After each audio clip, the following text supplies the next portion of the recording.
But the problem is that, you know what, he keeps doing these things of posturing up, basing and starting to go vertical, and this is how they teach you how to open guard, right? Then you start opening up like this, come back down.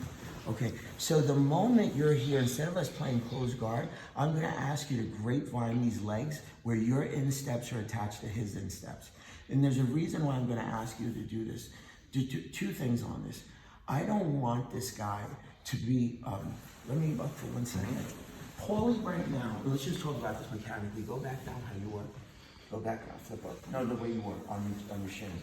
Okay, the most efficient thing that Paulie does, pretend I'm in his guard, and I'm like this. This is me right here. I have a guard wrapped up. This is economically, or the most efficient position he can be in when he first starts. Obviously, he wants to stand. He wants to get me open. I understand he wants to do all of those things. But Paulie starts from this position. They call this the U. So this is the U where he's like, as this is from this position, the best he can do to stabilize himself mechanically. I would like to pull him away from that as much as possible. So if I can kick out a leg, that makes him a little bit less efficient. If I kick out a hip, that makes him even more efficient. And now you start to see this elongation where he has to return to this in order to move again. During those transition points is when I want to advance my position. Now we're going to go in here for one other thing before I go back in here. One of the things I said earlier was I want you to learn the game in a self-defense set. So earlier, when you were here like this with guard, and now you're doing some form of self-defense and you're looking for this grip on this collar, what is he going to do with his hand? He's going to punch you, right? He's going to hit me in the face, and the moment I hit him in the face, I go like this, and all my grips go down the window. And now if he really wants to violently hit me, he starts to lift this leg so that he can generate some level of power as he drops with gravity, and boom, and all these things that I wanted to do go out the window. So I'm going to ask you right now, instead of closed guard, I'm going to ask you to just pull him down. My goal is to get this thumb around the base of his neck for a reason. The arteries are sitting right here. I need 60% of his blood. There's 40 and 40 sitting right there. And then there's two 10s and 10s back here. How I get to the 60%, I don't know. Sometimes the more the percentage of blood might be on this side, some might be on this side. I'll explain what I mean as we go through this. I would love to be as high up for a reason up here as possible. So when you're starting this choke, the only goal you have is for that nail to almost get by the center line of the spinal cord. So if I was like this, and you see this curvature of my spine, of my thumb line, basically this portion of my thumb is sitting on that rear artery. I don't really care, because what's gonna happen is you could take a 10-year-old girl and she can put you to sleep if you just said, I'm not gonna let you put your hands up, you put your hands down, and I'm gonna ask even an 8-year-old girl, maybe even 6, to press on your arteries right here and squeeze them with her hands, but you can't defend, you will go to sleep. Because it's precise pressure, it's not physical strength. So you'll watch a UFC fight where this man literally lifts weights 7 days a week, all muscle, diesel is crazy, and he's trying to choke this guy with all his might and can't put him to sleep. Why could the 7-year-old girl put a guy to sleep and the guy that's 25 on the peak of his career couldn't put another guy to sleep? Because that gentleman didn't understand the precision of the arteries.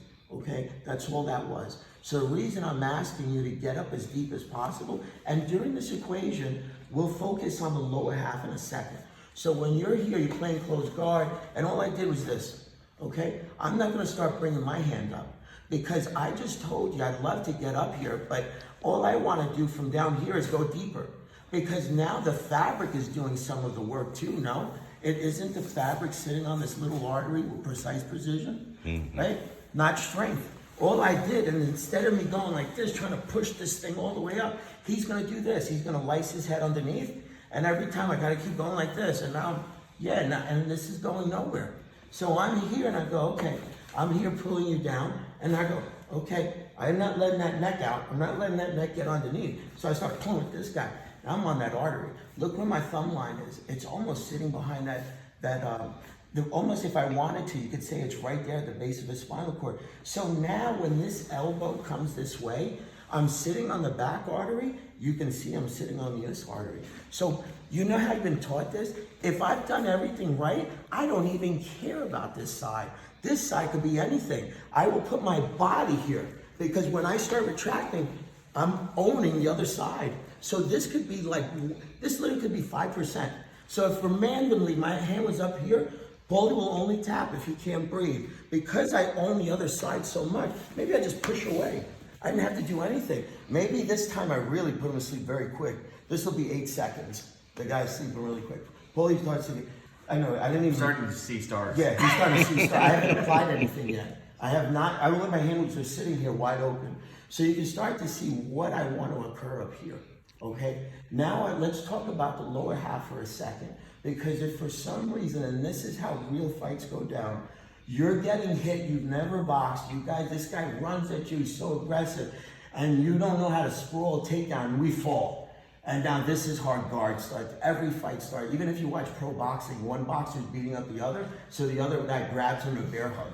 So that's how this falls. So now we fall here. So the first reaction is I gotta protect my face. My face is coming here. So I lock my face up really close because I know that's the punching hand. So as I'm here, I'm lacing deep, right? This is all I'm doing. I'm not trying to shove my hand even higher. I care because I don't wanna open this up and now he buries the head underneath.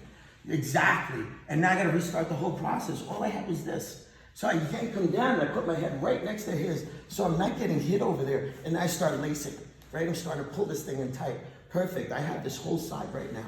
Okay, now let's talk about the lower half. Okay, earlier I told you about the cocking of this leg and how he wants to use this leg as gravity, right? So he can pick this thing up and throw it and hit me hard. Right, so when I was here protecting my face and I'm deep on this collar, instead of having a closed guard, we're gonna do grapevines. So a grapevine is my legs, my Achilles tendons are gonna go right behind his, right? So now when Paul tries to cock his legs, my legs are gonna go right in here. They're gonna go instep to instep. They call it grapevining. Now I'm gonna flatten Paul out because Paulie's stuck now. Right? I'm controlling this whole thing. Paulie will tell you it gets very hard. So now I can do a lot of things. Maybe I attack this arm, right? Maybe I don't. Maybe I just take him and push him over because I'm controlling him like a little car down here where he can't cock his head. Look how I controlled him here and now. That's real easy, okay? So let's go in there because now I want you to think